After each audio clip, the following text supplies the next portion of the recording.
Wise এতিয়া ৰাতিপুৱা আৰু ৰাতিপুৱা গা পা ধুই কৰি কাম বন কৰি অলপ বাহিৰত আছোঁ ৰ'দ লৈছোঁ মানে ৰাতিপুৱা এইখিনি সময়ত খুব ভাল লাগে ৰ'দটো কোমল আৰু ঠাণ্ডাও লাগি থাকে তথাপি আমি আজি কামপুৰ যাম বুলি ভাবিছোঁ আৰু সেইকাৰণে ভাবিলোঁ ব্লগটো এতিয়া ষ্টাৰ্ট কৰি থৈ যাওঁ থাকিব ভিডিঅ'টো শেষলৈকে আৰু যদি কোনোবাই নতুনকৈ মোৰ চেনেলটো চাইছে তেনেহ'লে প্লিজ চেনেলটো ছাবস্ক্ৰাইব কৰি দিব।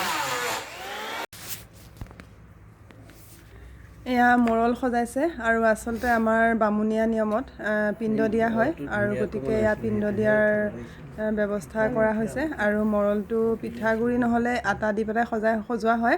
আমাৰ দেৱে নিজেই সজাইছে আৰু দেও আমাৰ চাংচুকীৰ আৰু তেওঁ আমাৰ একদম অতি পুৰণা তেওঁৰ দেউতাকো আমাৰ ঘৰত আগতে পূজা পাৰ্বণ কৰিছিলে আৰু এতিয়া তেওঁ কৰে গতিকে একদম চিনাকি ঘৰুৱা আৰু সেইকাৰণে খুবেই ভাল লাগে।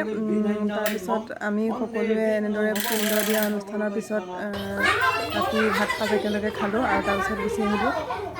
এয়াই আছিলে বাৰু যিয়ে নহয় ভিডিঅ'টো শেষলৈকে চোৱাৰ বাবে অশেষ ধন্যবাদ আৰু যদি কোনোবাই নতুনকৈ চেনেলটো চাইছে তেনেহ'লে প্লিজ চেনেলটো ছাবস্ক্ৰাইব কৰি দিব। Thank U.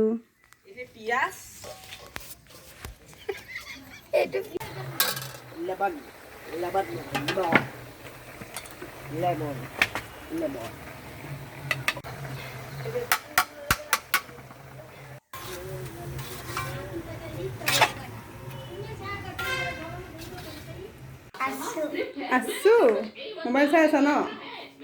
এয়া ইহঁতে গোটেইকেইটা খেলি আছে এইফালে আমাৰ গুণগুণে ঘূৰি আছে।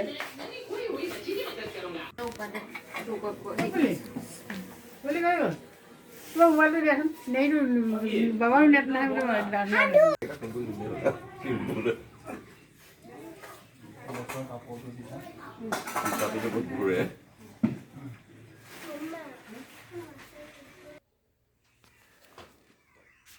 আমাৰ গুণগুণ নন্দিনী গীত আৰু আমাৰ আদিত্যম ভাইটি ল'ৰা গোটেইকেইটাই খুব ফূৰ্তি কৰিলে আৰু সেইদিনা আৰু প্ৰিয়ংকাহঁতো আমাৰ ঘৰলৈ গৈছিলে মুনমুনো আছিলে সিহঁতৰ লগত এৰাতি থাকি আহিছিলে সেইদিনা সকামৰ কাৰণে আৰু সিও খুব ফূৰ্তি কৰিলে।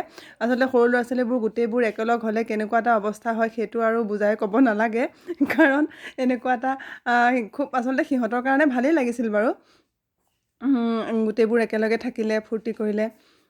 ভিডিঅ'টো ইমানতে সামৰিছোঁ ধন্যবাদ।